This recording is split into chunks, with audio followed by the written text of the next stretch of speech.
Tuulimaskeeraajahan tässä ollaan. Vähän niin kuin tuon Astan kanssa samoissa hommissa. Kui kauhea, mun pääni on tämän näköinen. Napsistaa vähän latvoja. Tuolta sasta vesilasi. Hyvä jääkä, tämähän on niihin juhliinkin menossa.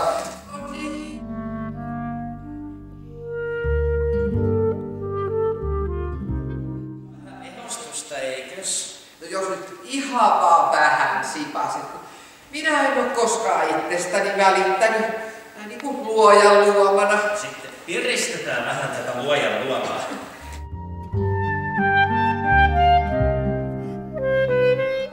Perhe koossa. Ihmeellinen kampaus. Hei, missä Sasta? Järjestelee paikkoja. Moi! Jaha, täällähän on rauha maassa ja niin edespäin. Joulu jo pitkä. Äitisi on erikoistunut joulujen järjestämiseen. Eikö se ole kerennyt syöttää vielä väkeä palloiksi? Hyvä, mua huikoo.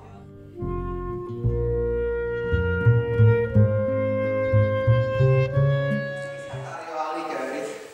Ja kuka toivoo seuraavaksi? Kuinka sinä mahtaa? Millä sinä? No jos minä vaikka tässä sitten arkipuolesi. Ja nyt on sitten Astan vuoro toivoa. Minkä sinä mun Asta toivoo? En toivo mitään. Minä en toivo yhtään mitään. Kinkkukui.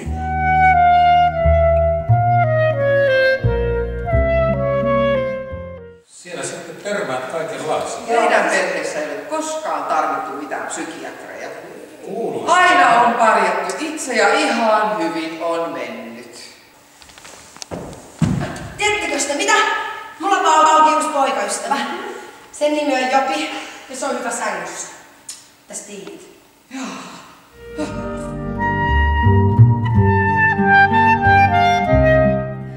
Senkin jälkeen istuin hievahtamatta ja annan sokerimaan viipyä suussani.